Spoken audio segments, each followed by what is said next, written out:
Hello everyone, so this is more of a recap video type thing because we're actually getting into the after midterms, and I guess for the business class we're actually working on our business SWOT analysis, which is like the strengths and weaknesses and opportunities and threats that you have to consider for your business, right?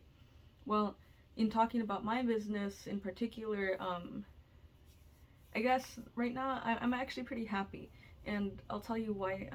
So I've been operating, the store, and I've been updating like prices on TCG Player. And granted, there's always going to be some correlation between, you're selling your stuff at competitive prices, so you're focusing on selling things at fair values. And so when people go look up your stuff on TCG Player or eBay or wherever, they're looking for the best price possible.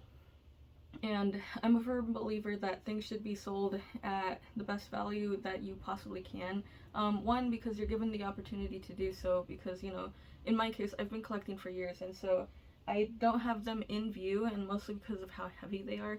But I have two cases, they're not hotels, they're like one layer hotels, right? Where they have like 5 lanes of cards in them. And so they hold like 5,000 total per box thing, and I have about 2 of them that I need to go through for using the cards that I've collected for like at least 8 years, some longer, some shorter, and there's some random cards thrown in there, but like just a handful of the cards that were placed in today.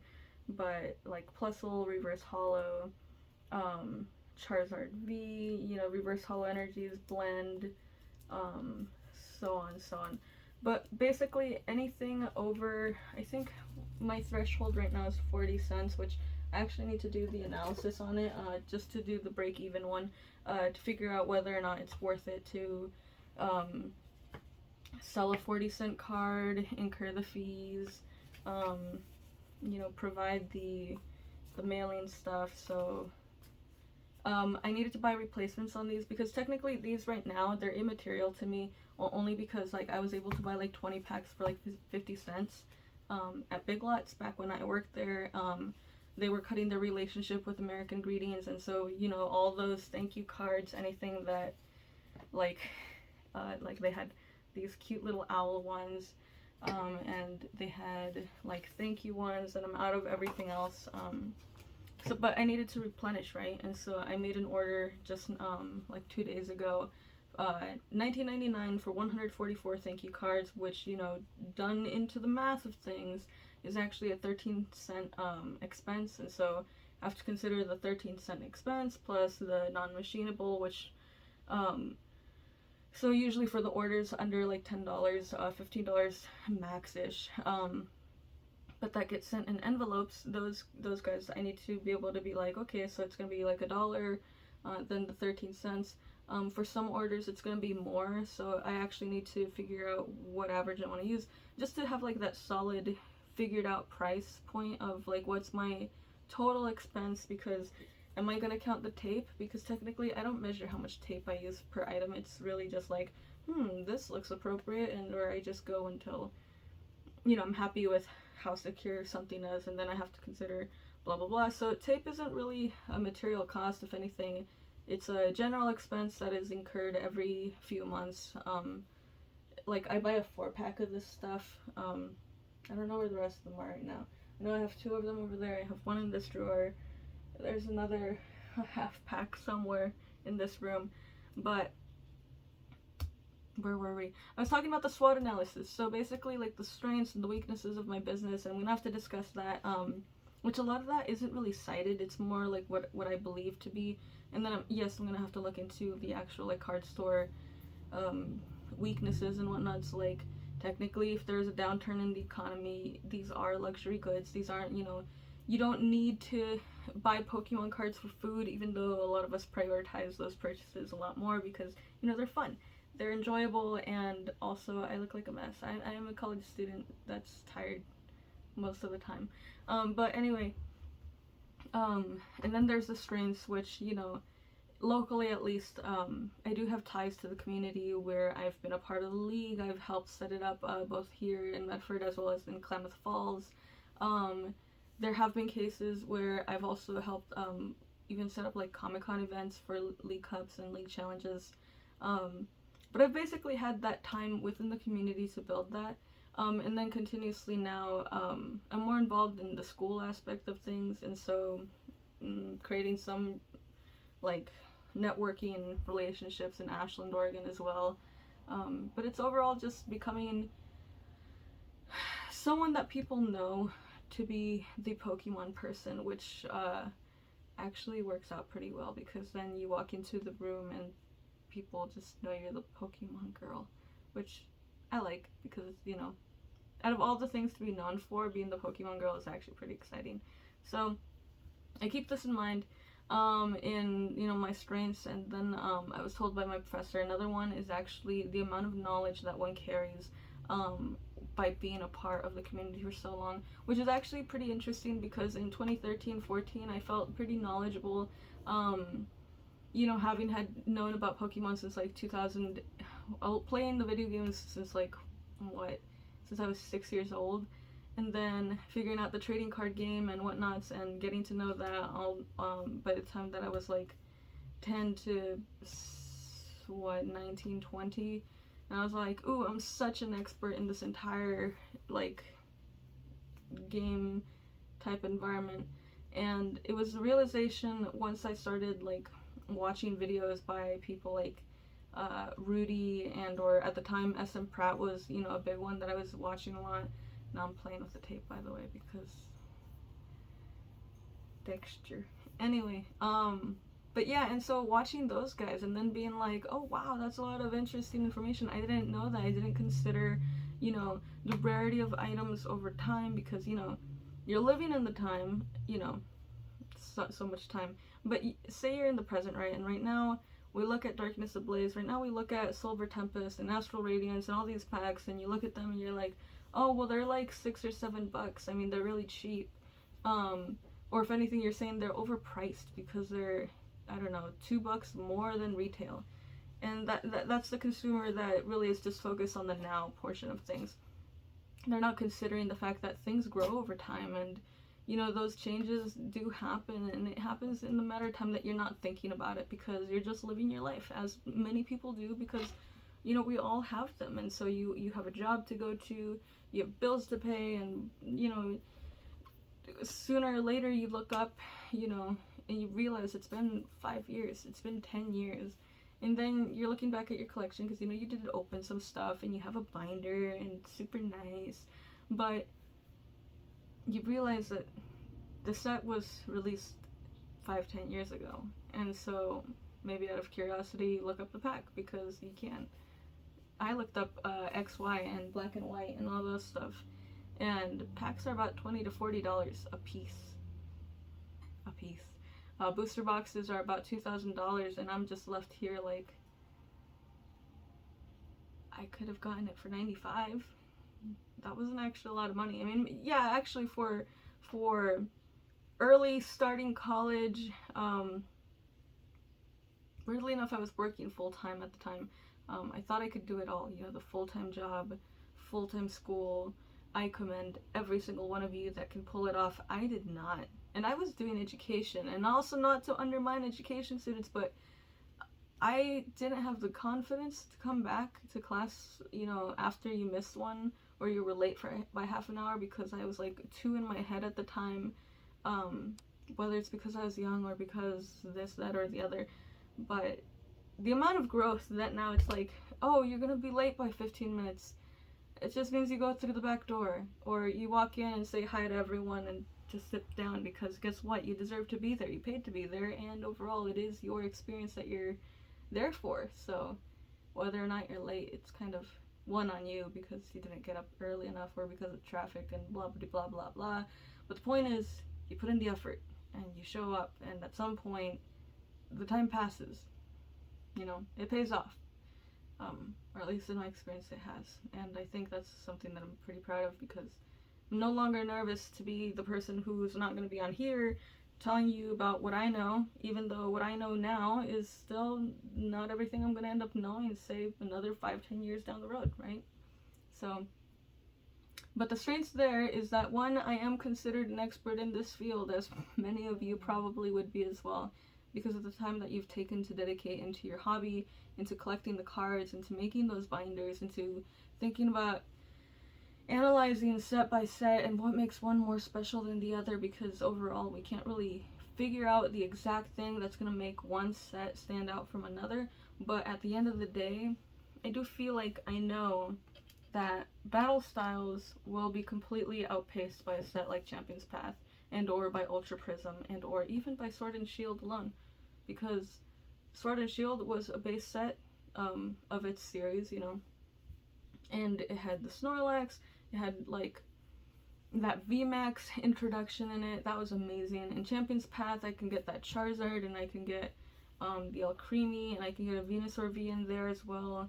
So I mean, people, no matter how you look at it, people in the future, you know, also given that Pokemon continues to be like this major multimedia franchise, which, you know, that is a weakness. You are dependent on the fact that Pokemon continues to do well. You are dependent on the fact that people value their nostalgia as much as they do right now.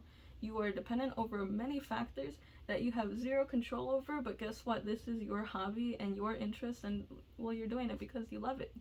And so weaknesses lie in the fact that this is an emotional hobby, an emotional activity overall. You know, people invest in stocks and companies that they believe in and companies that they love, and, you know, people, the same way that people hold on to their phones because they're like, oh, I'm an Android person, I'm an Apple person, but they're loyal. And that's something that you're banking on, people's loyalty to the brand over time, and how that's going to end up looking like for your packs that you have or whatever. I just have these in front of me so that it's like in sight, in mind, because I'd have to look at the ones behind me to try and remember what those are. But yeah, and so good things to know. And then opportunities and threats, you know, there's the opportunities that you have by being one of those competitors that has the room, and you're in a positive, like in a wonderful location where people can drive up and see your building. The threats that you're gonna have to be dealing with, like other businesses coming in, is that a potentiality? Do I have to worry about another person who's gonna come up with like $50,000 worth of inventory, a good location, some good financial backing behind them? Are they gonna have the experience? Are they gonna come from Portland or California? Like, what are they bringing to the table that I possibly can't? And so it's considering all these things when I'm making this fake store, because it is fake for now.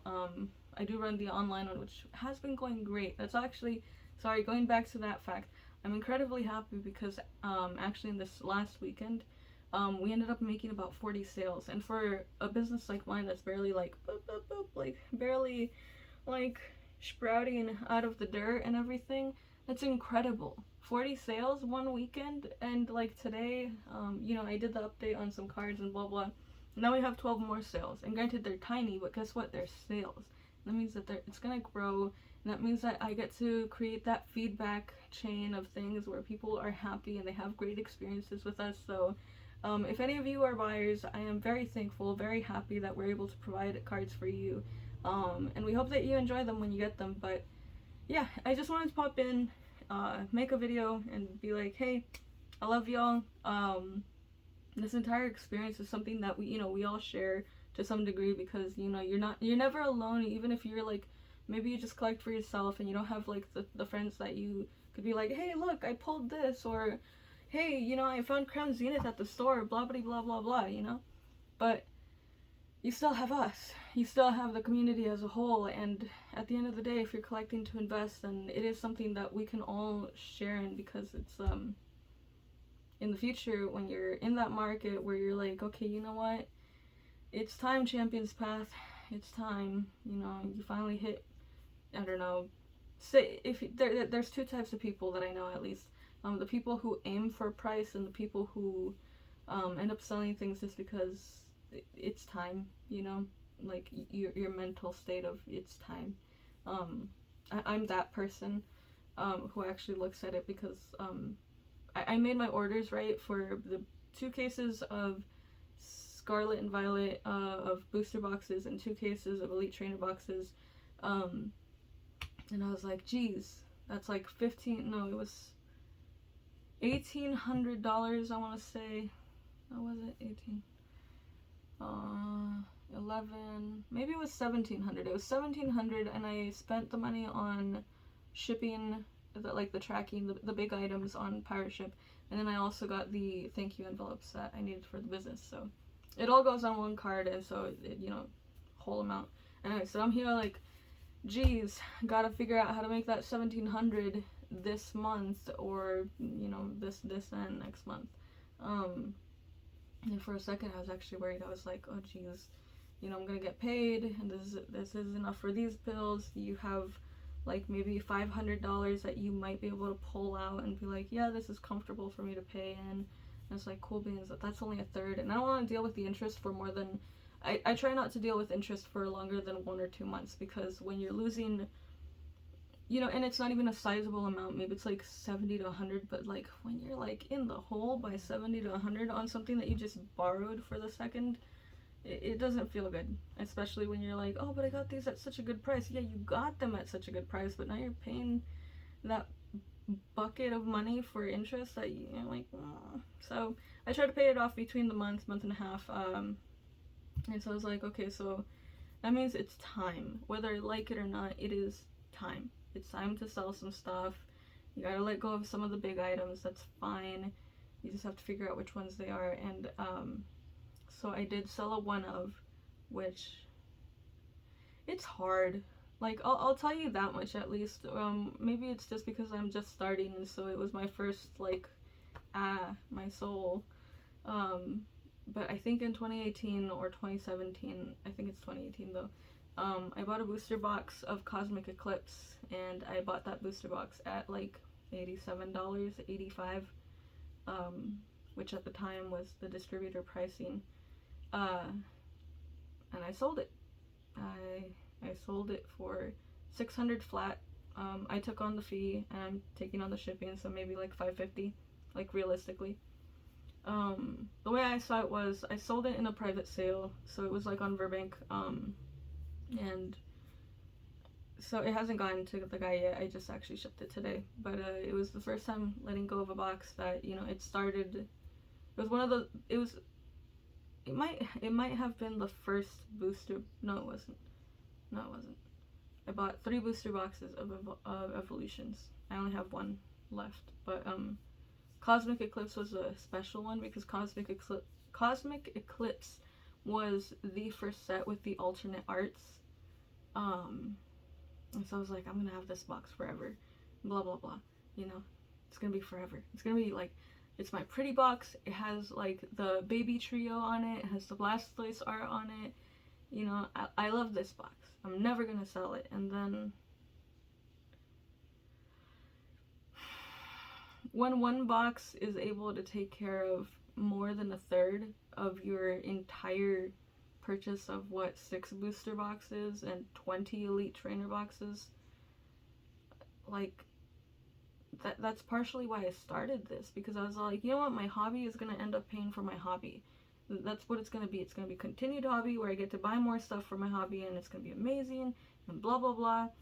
But it's also a pretty emotional journey, because you're like, at the time I was working at Big Lots, I think, or yeah, it was Big Lots, not Wendy's anymore, but and you're living paycheck to paycheck, so gathering that $90 was literally trying to save for 2 months, because I was trying to be responsible with money. And so now when I'm thinking about the payment I'm going to make in 1 to 2 months, it's that $1,500, like, I can do that in 2 months, totally. And there was a time when that was only $90, basically. 2 months of saving. So it's emotional, don't get me wrong, it really is. I sold that, and I ended up selling a booster box of Burning Shadows, not Burning Shadows, Unbroken Bonds. That one sold for like, I want to say $500 on TCG Player, so you can actually see the sale on there. That also got shipped and tracked today. So I'm hoping that they can get it I think it got sent to Hawaii, so it might be like 4 days, I want to say. We're in Oregon, so, you know, from the coast over the ocean, lands in one of the islands, then someone's happy, you know. And I picked my prettiest box because the other one, I saw the plastic was like scrunchied. I don't know how to say that. It was scrunchied at the end, so I wanted to make sure that they got the prettiest box. One, to reduce the chances of returns and or being like, oh no, I really don't like this box, and you know, it's not what I ordered. And then the other one, while it's scrunchy, I get to have it, and it's gonna be the last Unbroken Bonds box. And then I took down every other high dollar item because I really only put them up so I could sell to make enough for the entirety of the order. And I think together with those two, it brought me to like 1,100, and I'm comfortable ponying up like 500 of my money, and then the little sales will end up covering the shipping. That's basically like the type of thing I have going, where it's like, you're gonna cover shipping, you're gonna do this, you're gonna do that. If you couldn't come out with a little bit of profit at the end, then you'll put it into savings for the next drop, which I don't know what it is right now, but whatever comes after Scarlet and Violet, because I wasn't able to put anything into Crown Zenith other than that Elite Trainer box. But sorry, too many tangents, but I just wanted to pop in. Hope everyone has a good day and good night. I'm actually gonna call it a day for myself. It's been a long one. Tomorrow I'm gonna have to start doing my target analysis template thing, so I could write out the entirety of that portion into my business plan before this weekend. And then besides that, I know I have I have another assignment with dashboards and whatnot, with a partner I found.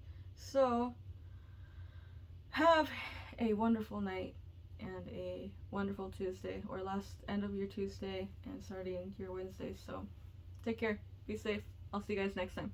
Bye bye.